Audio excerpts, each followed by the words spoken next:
Hola, este, espero que sean de lo más bien.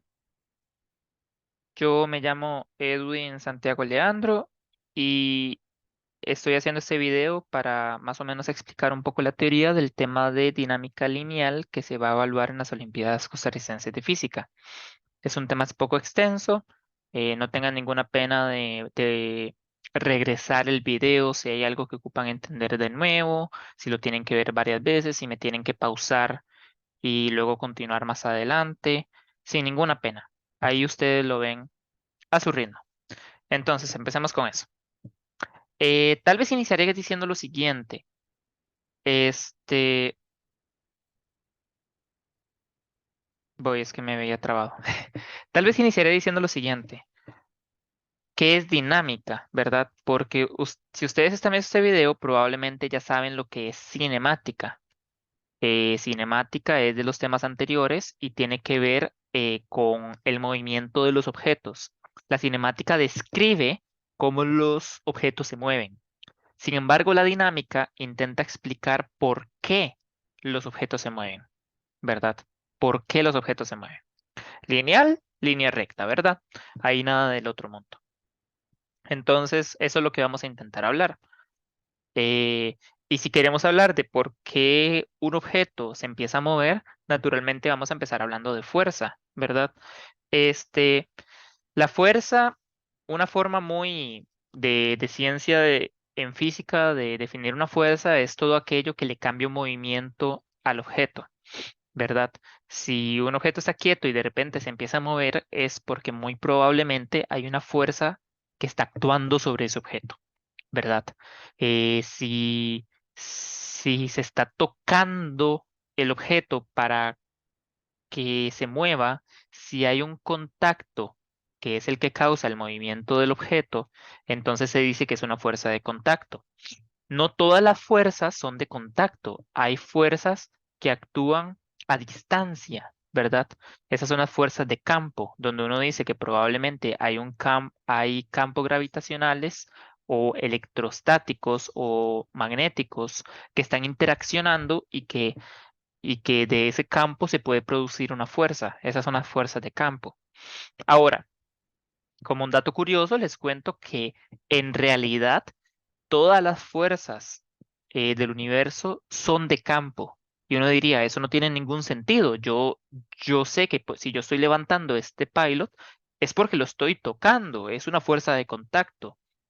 Lo que sucede es que si uno intenta ver a fondo qué es lo que está sucediendo acá, uno se da cuenta que por ejemplo, yo sentado en mi silla, siempre hay una repulsión electromagnética. Al final, la fuerza que evita que yo atraviese la silla es repulsión electromagnética entre los electrones.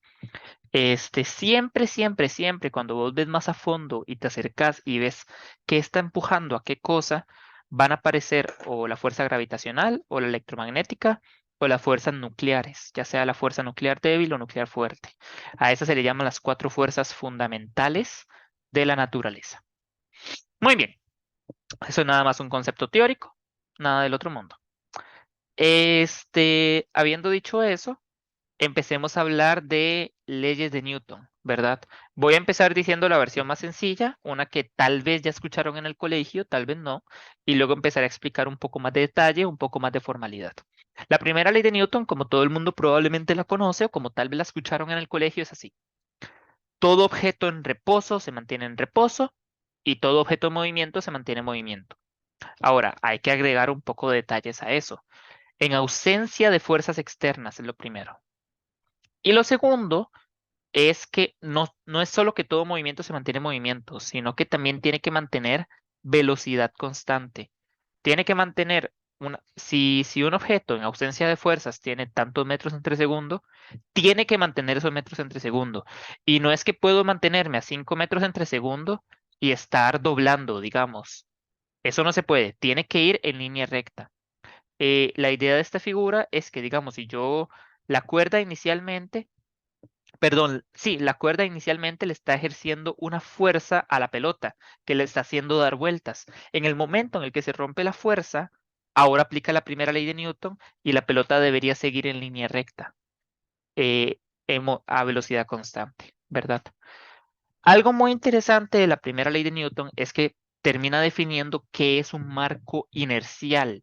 El concepto de marco inercial es básicamente el marco donde se cumplen las leyes de Newton. Eso es muy importante decirlo.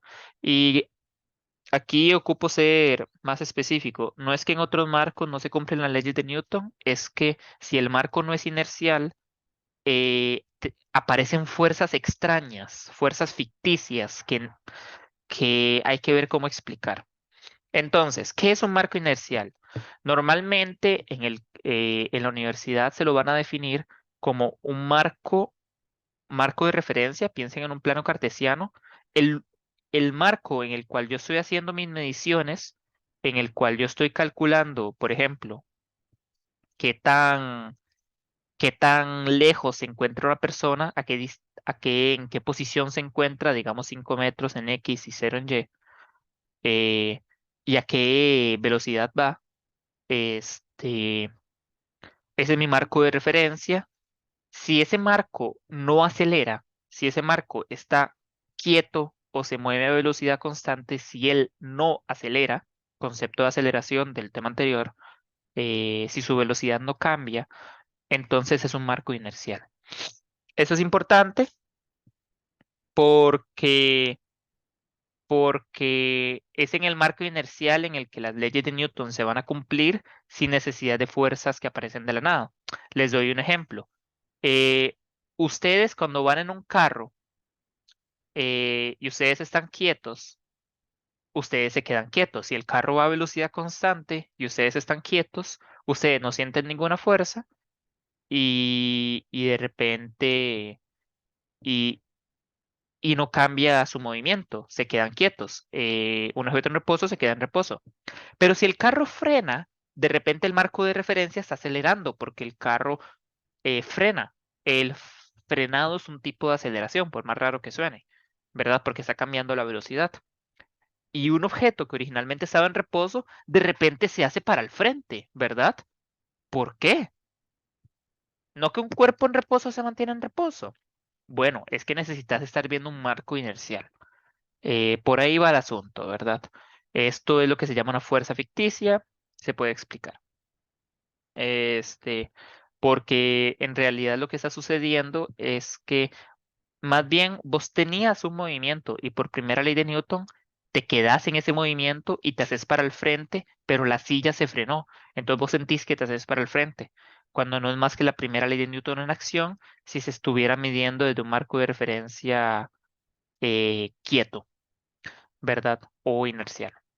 Ok, este, la forma en la que van a escuchar la primera ley de Newton en un libro de universidad va a ser así. En ausencia de fuerzas externas y cuando se ve desde un marco de referencia inercial, un objeto en reposo se mantiene en reposo y un objeto en movimiento continúa en movimiento con una velocidad constante. Esto de rapidez constante en línea recta, ¿verdad? Este es un libro de física que se suele usar en la Universidad de Costa Rica para para los cursos para ingeniería. Este, Ahí asegúrense que entienden todos los términos de ese párrafo. Les doy esa pregunta conceptual. Les invito a pausar y a que intenten pensar cuál de los siguientes enunciados es correcto. Este, y, y bueno, dejo ese espacio para que pausen. Si ya ahora en adelante voy a asumir que ya pausaron y ya lo pensaron y vamos a leerlo. ¿Cuál de los siguientes enunciados es correcto? ¿Es posible que un objeto tenga movimiento en ausencia de fuerza sobre el objeto? Sí, es posible que tenga movimiento. Un objeto puede tener movimiento en ausencia de fuerzas.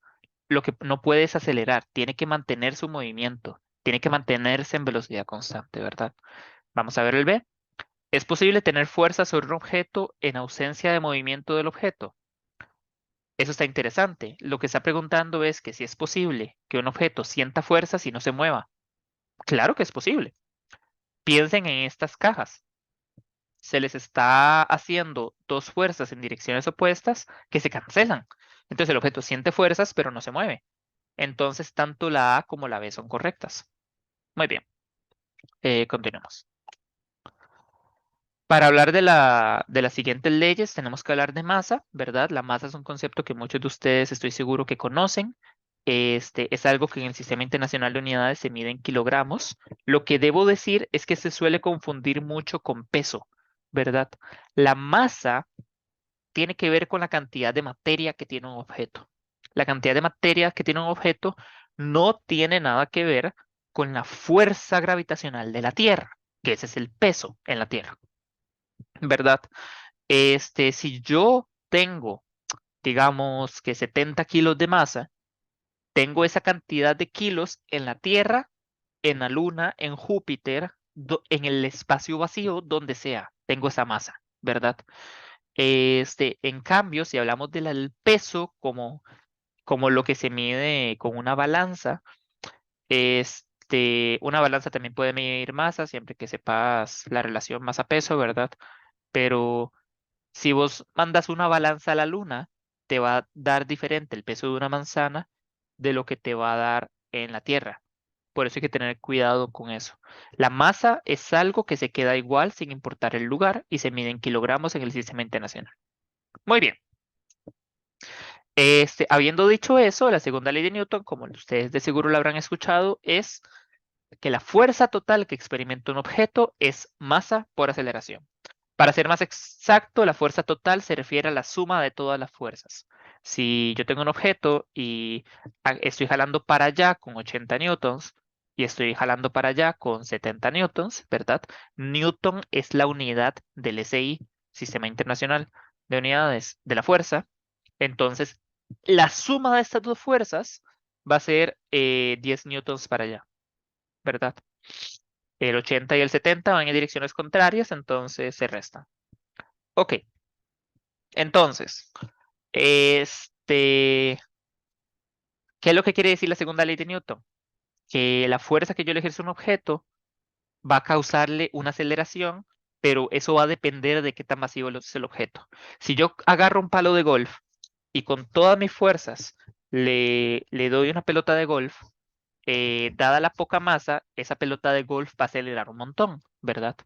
Pero si yo agarro la misma fuerza de mis brazos y uso ese mismo palo de golf para darle a un tráiler, estamos de acuerdo que ese tráiler casi no va a acelerar, se va a mover demasiado poco. Es más, puede que yo me lastime en el proceso, porque él tiene mucho más masa, ¿verdad?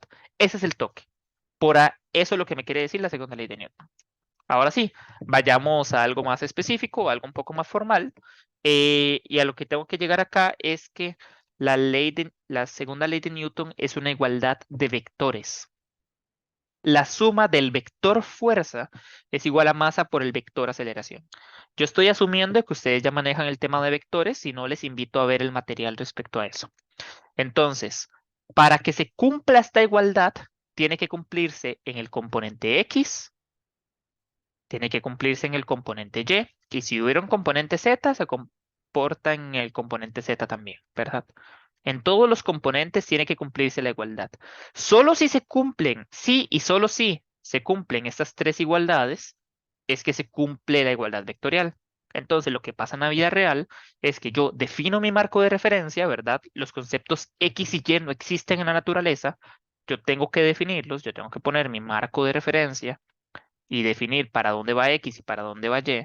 Ese X casi no se ve, pongámoslo acá. Y ahora sí, ver el vector fuerza y ver sus componentes X, Y, Z y todo el asunto. Muy bien, eso es lo que yo quiero decir acá. Hay que separar un vector en componentes. Muy bien. Igual, les invito a pausar esa pregunta. Daré estos 3, 4 segundos para que pausen y la piensen ustedes, porque la idea es que lo piensen y vean si lo tienen bien o no. Ok, voy a asumir que ya pausaron y vamos a ver la pregunta. Un objeto no experimenta aceleración. ¿Cuál de los siguientes enunciados de fijo no es cierto? Vamos a ver. Una sola fuerza actúa sobre el objeto. Ese está interesante, ¿verdad? Si una sola fuerza actúa sobre el objeto, ese objeto probablemente va a acelerar, ¿verdad? Entonces, de fijo, no puede ser cierto que solo una fuerza actúe sobre el objeto si el objeto no acelera. Si yo le ejerzo una sola fuerza, va a acelerar en esa dirección. Entonces, me parece que la A, leamos las demás. No actúan fuerza sobre el objeto. No, esa definitivamente puede ser cierta, porque el objeto no acelera. Una forma de no acelerar es que no hayan fuerzas. Si no hay fuerzas, no acelera. Entonces, esa puede ser cierta. Ahora, sobre el objeto actúan fuerzas, pero estas se cancelan. Ese enunciado definitivamente puede ser cierto, que actúen fuerzas, pero que se cancelan. Entonces, me parece que la que no puede ser cierta es la A. Muy bien, vamos a continuar. Esta ya es un poco más entrebuscada. Esta se la dejo a ustedes para que la piensen un toquecito. Este, y este, ahí se las dejo para que la piensen. Muy bien. Como les dije, hay una diferencia entre masa y peso. Ahora hablemos de peso. El peso tiene que ver con la fuerza gravitacional que le ejerce eh, el objeto más grande al más pequeño. Normalmente un planeta, una luna, un asteroide muy grande, algo por el estilo. ¿Verdad? El, Normalmente, coloquialmente, en el día a día se habla del peso en kilogramos, pero lo hablamos en newtons en el sistema internacional. Ya visto como una fuerza, es una fuerza como cualquier otra y se mide en newtons. La fórmula de la fuerza gravitacional del peso es masa por gravedad. El vector fuerza, ¿verdad? Siempre va dirigido hacia el centro de la Tierra, este, pero el peso como tal es m por g, donde m es la masa. Entonces, m es masa, m por g es peso, ¿verdad? Ese se mide en kilogramos y ese se mide en newtons. Y el peso sí cambia de planeta en planeta. El peso en la Tierra no es lo mismo que el peso en Marte, a pesar de que la masa es la misma. Lo que cambia es la g, la gravedad. Ok. Esa es una pregunta interesante. Les invito a que la pausen, la piensen y después de la pausa la analizamos. Ok, voy a asumir que ya pausaron. Porfa, hagan esto para que vean si están manejando los conceptos y vamos a ver qué tal. Suponga que habla por un teléfono interplanetario a un amigo que vive en la Luna. Él le dice que acaba de ganar 1 Newton de oro en su concurso. Entonces, la personita en la Luna, ¿verdad? Tiene 1 Newton de oro. Ese es el peso, ¿verdad? No es la masa. Tiene 1 Newton de oro. Eh, Usted le dice que usted entró a la versión terrícola de la misma competencia y usted también ganó 1 Newton de oro. La pregunta es, ¿quién de los dos es más rico? Rico en el sentido de dinero, ¿verdad? Este, entonces, ¿cuáles de estos 2 Newtons de oro es más material, más oro, más que puedo vender, ¿verdad? La masa va a ser diferente porque uno está en la Luna y otro está en la Tierra. Me quedó la Luna más grande, digamos que la Luna es así, y la Tierra es así.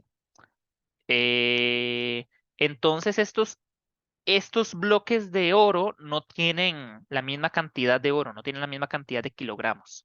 Ok, entonces, dado que peso, ¿verdad? Voy a denotarlo como Fg, que es masa por gravedad. Entonces, el 1 Newton de la Tierra es la masa de oro en la Tierra por la gravedad de la Tierra. Consideren que la gravedad de la Tierra, tomémosla como 9.8 ahorita, metros entre segundo al cuadrado. La de la Luna, en cambio, es alrededor de 1.62, digamos 1.6. Eso quiere decir que el 1 Newton de la Luna es la masa de la Luna, la masa del oro de la Luna, por la gravedad de la Luna, ¿verdad? El 1.6. Vean que un newton es igual a esto y un newton es igual a eso. Por ende, estas dos cantidades son iguales. Los pesos son iguales, que es lo que ya sabíamos. Los pesos son iguales. La masa de la Tierra por la gravedad de la Tierra es la masa de la Luna por la gravedad de la Luna. Este, Esto ya me responde la pregunta, ¿verdad? Si yo pongo las cantidades, si yo paso a dividir este GL, me da que la masa de la Luna es GT entre GL por MT. ¿Pero qué son estas cantidades? 9.8 dividido entre 1.6. Si meto zona calco, me da como 6. La masa de la Luna es como 6.1 veces la masa de la Tierra. Eso, la masa de oro de la persona de la Luna es 6 veces la masa de oro que consiguió el de la Tierra. Entonces, ese newton de oro eran 6 kilos en la Luna, mientras que ese newton de oro, bueno, no exactamente 6 kilos, ese newton de oro es 6 veces más kilogramos que en la Tierra, ¿verdad? Entonces, el extraterrestre es más rico, ¿verdad? Bueno, no el extraterrestre, sí, el extraterrestre, digamos. Entonces es su amigo. No son igualmente ricos ambos. Ok, espero que eso haya tenido sentido. Si hay cosas que no tienen sentido, les invito a escribirme. Al final de la presentación está mi correo, por si tienen alguna duda. Hablemos de la tercera ley de Newton. Esta es la de acción-reacción. Probablemente ustedes la han escuchado de esta forma. Por cada fuerza que actúa sobre un cuerpo, este le realiza una fuerza de igual intensidad, pero en sentido contrario. Entonces, cuando ustedes patean una pelota, ustedes sienten ese impacto sobre el pie, ¿verdad? Si ustedes tienen una uña encarnada y ustedes patean esa pelota, la uña encarnada se va a dar cuenta. Ella siente esa fuerza y es porque la bola también le ejerce una fuerza a la uña encarnada, ¿verdad? Por ahí va el asunto. Esta fuerza siempre es de igual magnitud y en dirección contraria.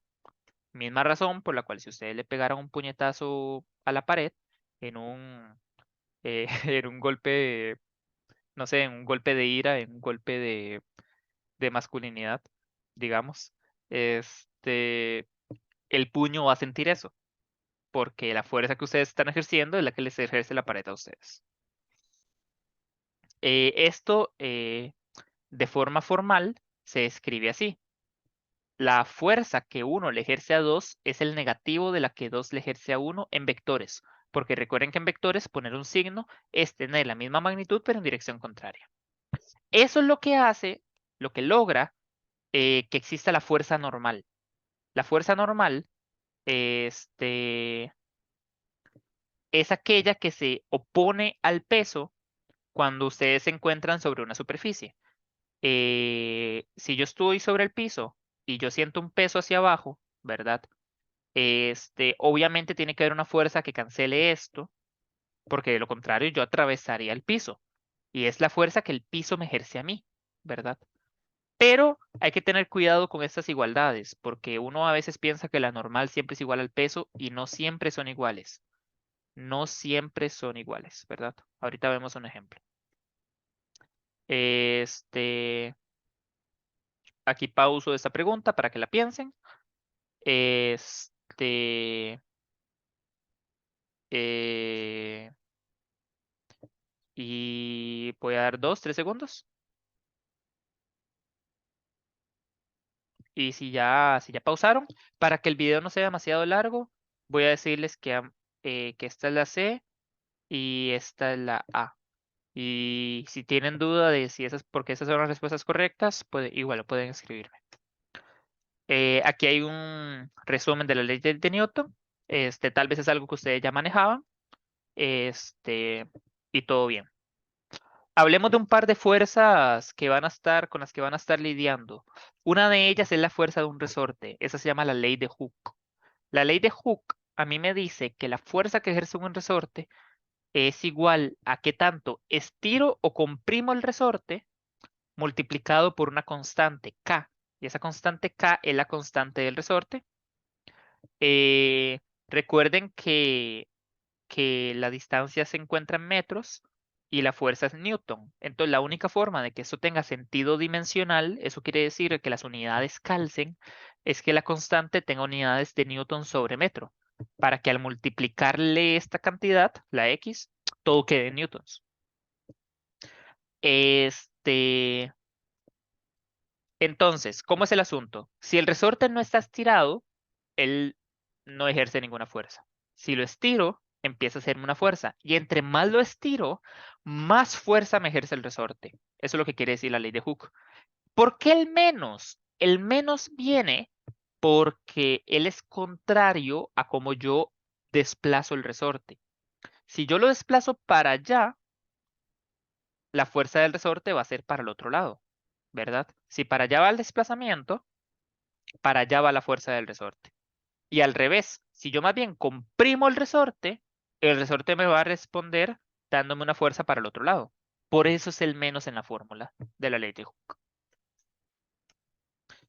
Aquí siempre hago un dibujo todo purete para darme cuenta, para luego recordarme que tiene un dibujo bonito del libro de texto. Pero sí, es exactamente eso.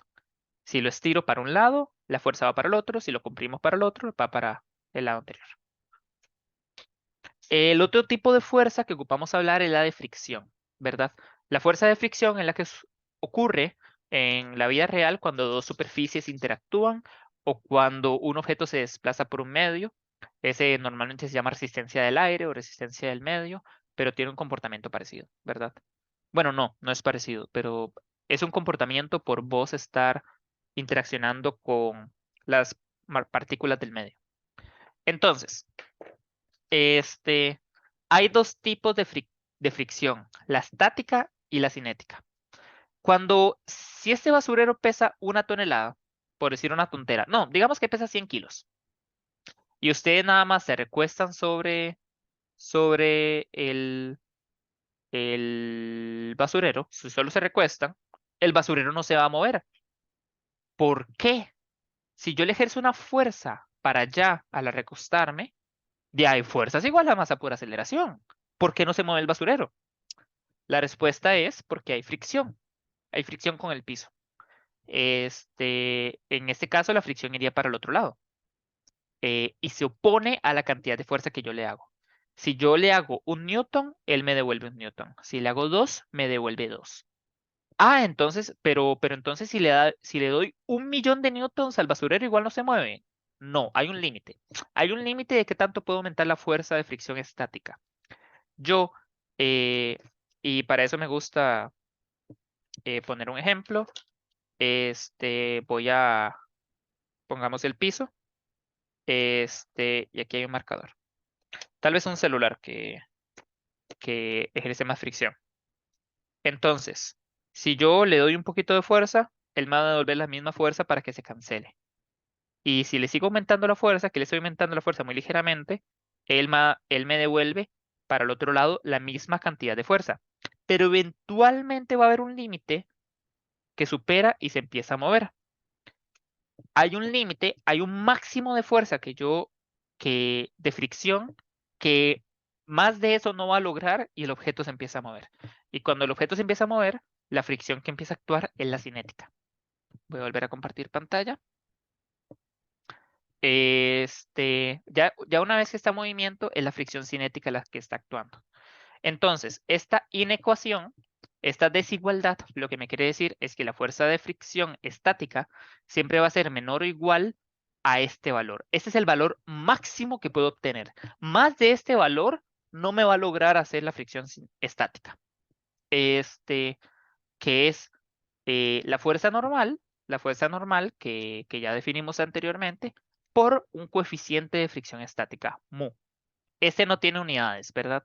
Estos ya son newtons, estos ya son newtons, este no tiene unidades. Eso se llama adimensional en física.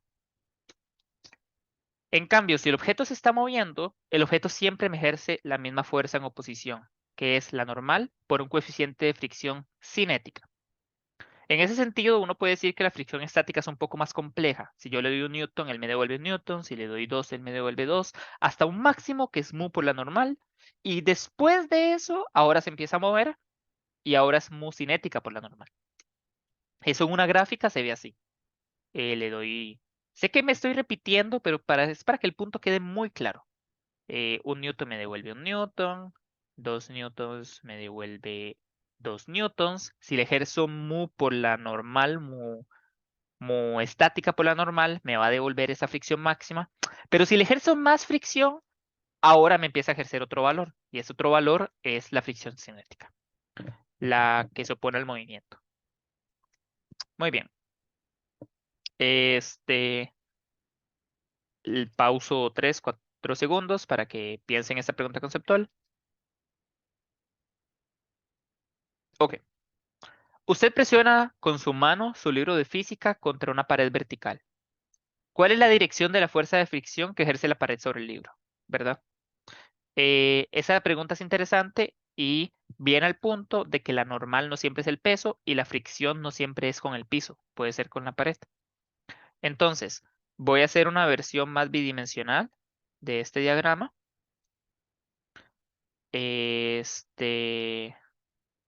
Así. Y ustedes están ejerciendo una fuerza así. Esa es la fuerza que está ejerciendo el ser humano con el libro sobre la pared. Ok, primera pregunta. ¿Por qué esta fuerza no acelera el libro? ¿Por qué el libro se queda quieto? ¿Por qué no atraviesa la pared? Porque la pared, por tercera ley de Newton, le hace una fuerza de igual magnitud y dirección contraria. Esa es la fuerza normal. Y vean que la normal es igual a la fuerza que yo ejerzo. No es igual al peso. La normal en este caso, en magnitud, la magnitud de este vector es la fuerza que yo le ejercí. Digamos, 2 newtons. Digamos que, digamos que son 2 newtons. Ahora sí, ¿qué más siente ese libro? Siente un peso hacia abajo, porque se quiere caer al piso, ¿verdad? Ahora la siguiente pregunta sería, ¿por qué el libro no se cae al piso? Bueno, porque hay una fricción con la pared. Eso quiere decir que la fricción con la pared se opone al peso y va hacia arriba. Esa es la fricción cinética. Por ende, la dirección de la fuerza de fricción que ejerce la pared sobre el libro es hacia arriba. Eso es importante que lo tengan presente. No siempre la normal es en Y, no siempre la fricción es en X. De hecho, los conceptos X y Y son arbitrarios. Yo aquí puedo poner el marco de referencia como yo quiera. Voy a decidir poner X y Y así, pero puedo ponerlo como yo quiera. Y no siempre la fricción es horizontal, no siempre la normal es vertical. A veces uno hace muchos problemas y uno se acostumbra a que ese sea el hecho, pero no siempre lo es. Aquí pausen, intenten hacer esta pregunta. Eh, Ahí se las dejo para que la piensen. Muy bien, hasta aquí voy a dejar este video. Voy a hacerles un segundo video ya con ejercicios muy sencillos como para entrar en calor.